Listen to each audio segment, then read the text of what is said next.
अब दुःख भएर भाग्नु भएन, रुनु भएन। त्यही भएर मैले जिन्दगी अलिअलि टप्पल टुप्पल बाजिरहेको छ, गरिरहेको छ। बाजे अनि उमेरमा पढ्नु भयो कि नाइ तपाईँले? स्कुल थियो कि थिएन गाउँमा? अब स्कुल त छ हजुर सर, पढ्नु पाएन, दुःख पायो, धेरै दुःख पायो। मैले 13-14 सालमा अब बिहे गऱ्यो, त्यहाँदेखि अब छोराछोरी पायो।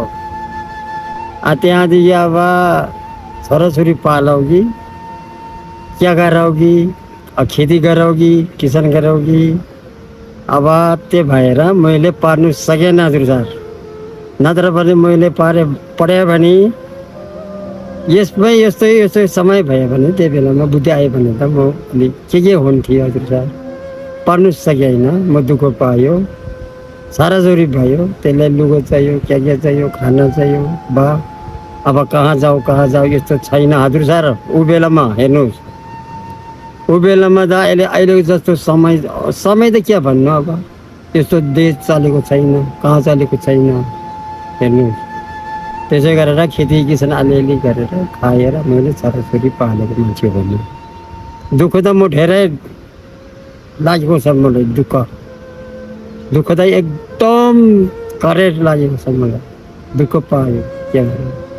अब दुःख भएर भाग्नु भएन, रुनु भएन। त्यही भएर मैले जिन्दगी अलिअलि टप्पल टुप्पल बाजिरहेको छ, गरिरहेको छ।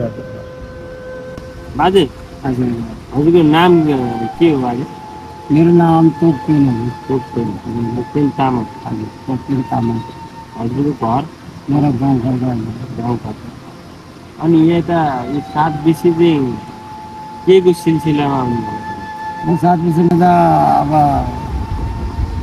छोरी भइहाल्यो छ, जुवाई थियो हजुर। त्यही भएर म बिरामी थियो। अब औषधि लिने मान्छे माथिबाट जाउँ भने अब बर्खा भन्छ, अब यहाँबाट भने त्यो भन्छ गाडी पाउँछ, गाडीमा लिन एक दिनमै फर्काउँछ, एक दिनमै ल्याउँछ नि। अनि तान्नु सक्छ, औषधि नभएर तान्नु सक्दैन, हिँड्नै सक्दैन। फेरि अहिले जेसीको एउटा खान्छ भरे त्यो तान्छ।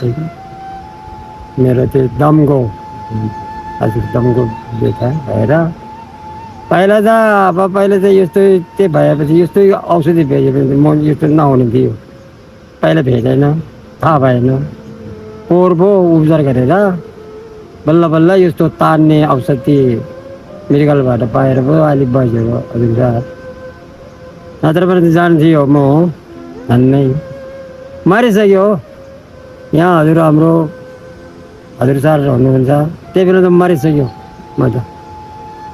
ऊ हजुर सर हिँड्नुहुन्छ, उता पल्नुहुन्छ, मसँग बस्छ, के भयो यस्तो भयो बाजे भन्नुहुन्छ, सोध्नु आउँछ, सँगै बस्छौँ, सँगै बस्छ। एकदम माया गर्छ मलाई, चान्जुनी माया होइन हेर्नु।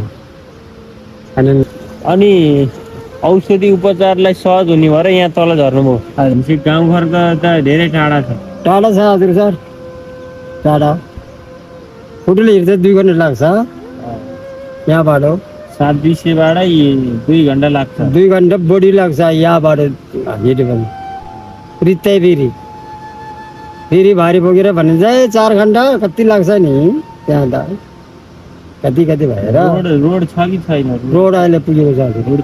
रोड पुगेको छ, अन्त त्यहाँ गाडी हिँड्दैन, मोटरसाइकल अलिअलि हिँड्छ त्यति। आजकल त फेरि त्यो बर्खामा त हिँड्दैन, बन्दै बन्द। अब त्यहाँ झगरे भन्ने ठाउँमा त्यहाँसम्म जान्छ, फेरि त्यहाँसम्म जान्छ। अनि त्यहाँदेखि उयो माथि जानुपर्छ झगरबाट, त्यहाँदेखि छैन बाटो। रोड बाटो बनेको चाहिँ गाउँमा कति भयो त समय? रोड बनाएर त भयो 6 वर्ष 7 वर्ष भयो। उयो माथि पुगेर 7 वर्ष भयो। अहिले रोड त सबै ठाउँमा छ, अहिले त खोलेको छ नि। तर किनकि यस्तो फिस भएको छैन, प्लास्टर भएको छैन, सागा सागा त्यो भएर 76 सालतिर 76 साल लागि त्यही गर्नु सक्दैन हाम्रो हेर्नु हाम्रो चाहिँ यो महिना भन्छ